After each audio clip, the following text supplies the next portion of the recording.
Bayom Hahu, in that day. There is a day coming when things are going to be made right. Stuff swept under the rug, things that people thought had been forgotten, things that people have tried to hide in their closets. It's all going to spill out, and somebody's going to make it right. Hi, this is Barry Phillips with 10 Minute Tour, day number 5 of Matot Tribes Masei Journeys. Let's go to the book of Numbers, Bamidbar, chapter number 35, and begin reading with verse 9. Yahweh spoke to Moshe, saying, Speak to the children of Israel, and say to them, When you pass over the Jordan into the land of Canaan, then you shall choose cities to be cities of refuge for you, that the manslayer who struck somebody mistakenly shall flee.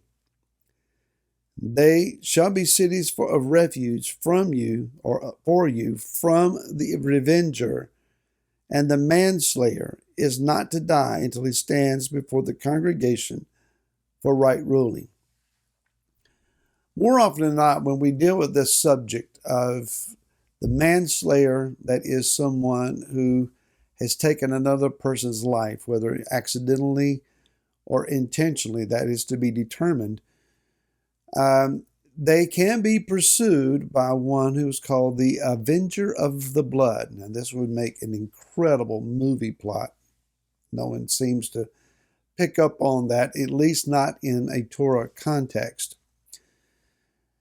More often than not, when we study this, we talk about the cities of refuge and the fact that we have been given refuge until one comes and rescues us, or rather that the Avenger is not allowed to get at us, or the high priest dies in our behalf, and so our crimes are then released, or at least we are free from the blood guilt.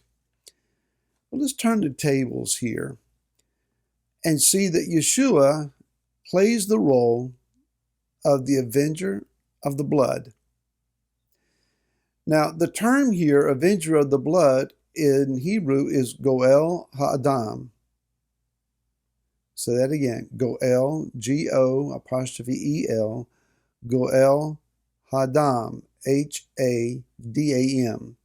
Not Ha'adam, Hadam, Dam being blood. So the word Goel here is the key word. It is translated as Avenger, and that is a reasonable, correct usage. The most prominent usage, however, of this word is not Avenger, but Redeemer. Redeemer of the blood. The one who is seeking vengeance in this scenario is one who is redeeming the lost blood, the blood that has been shed of a kinsman. So redeemers, the Goel, the family member who is the Goel, they perform several functions, not just this avenging of blood. For example, a redeemer would provide his deceased kinsman with a survivor by marrying the survivor or the deceased person's widow. Levirate marriage, if you will. So if a brother or a near kinsman has died and been childless, then the Goel would marry the widow and raise up seed, a child, in the deceased party's name to receive that person's inheritance. This is a very selfless act, because if he does not raise up an heir, then it could stand that he himself would inherit the deceased person's estate. So against his own betterment, against his own improvement, he raises up an heir to take over the estate and the inheritance of the deceased family member. This is what Boaz did for Ruth. He married her and raised up seed. A redeemer is obligated to help his kinsman get out of debt. This goes against the better understood information or policy of never loan money to a family member.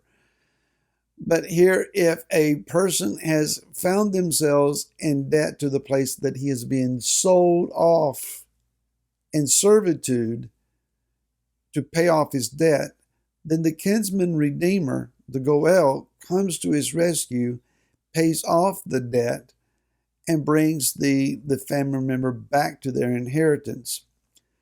And here, in the case of a homicide, even if it's accidental, unintentional, the case that is given, two men are out chopping wood, the axe head flies off on one person's handle, strikes the other party so that they bleed to death and they die. Purely an accident, unintentional.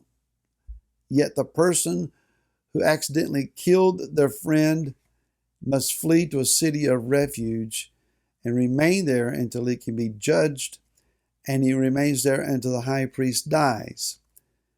Otherwise, if he steps outside, the kinsman redeemer can take his life and avenge the lost family member's blood. Jewish commentator Jacob Milgram, he writes this, and I quote, "Adam is created in Yah's image, an idiom that is used for the father-son relationship. By declaring himself to be man's kinsman, Yah has automatically becomes man's blood redeemer, obligated to execute each and every murderer." Now, if you remember, Yah asked Cain about his intentions, and Cain says, "Am I my brother's keeper?" The word here, keeper, is shamar, from where we get shomer, to guard and to protect, to attend to hedge about, be a watchman and a shepherd for. Yah's answer to him is, yeah, you are. You're responsible for your brother. So we see this one then who's called the Avenger of the blood. He's the blood redeemer. And he has the responsibility of finding and executing the murderer. Who is the murderer? Well, in Yochanan, John chapter 8, verse 44, Yeshua says that Hasatan, the accuser, he was a murderer from the beginning. And Yochanan 10:10, the thief comes only to steal, to kill, and to destroy. So the murderer, the one who takes life, is Hasatan. And he has, in fact, caused the bloodshed and death, perhaps of millions, uncountable millions, of those who followed after Yeshua to the best of their knowledge and their ability. What about their blood? Yah says that Abel, his blood is crying out for vengeance. Somebody avenge me. Let the Redeemer come and redeem my fallen blood. Yah says it's crying to me out of the ground. How much blood is crying out from the ground to Yah? Just from aborted babies alone. Redeem us. Redeem our shed blood. And so we believe then that Yeshua is going to come and bring about the redemption of the blood. In the book of Revelation, chapter 19, verse 1 and 2. After this I heard a loud voice of a great crowd in the heavens saying, Hallelujah! Deliverance and esteem and respect and power to Yahweh our Elohim, because true and righteous are his judgments, because he has judged the great whore, that great religious system, who corrupted the earth with her whoring, and he has avenged on her the blood of his servants shed by her. In the book of Deuteronomy, we find this verse. Chapter 32, verse 43. O nations, acclaim his people, for he avenges the blood of his servants, and returns vengeance to his adversaries, and shall pardon his land and his people. Make no mistake about it. There's a day coming where things are going to be set right. And shed blood is going to be restored and redeemed. Shabbat shalom to you, to all who are with you. May you find the shalom of Yah filling your house and your being. And we'll see you again next week. Shabbat shalom.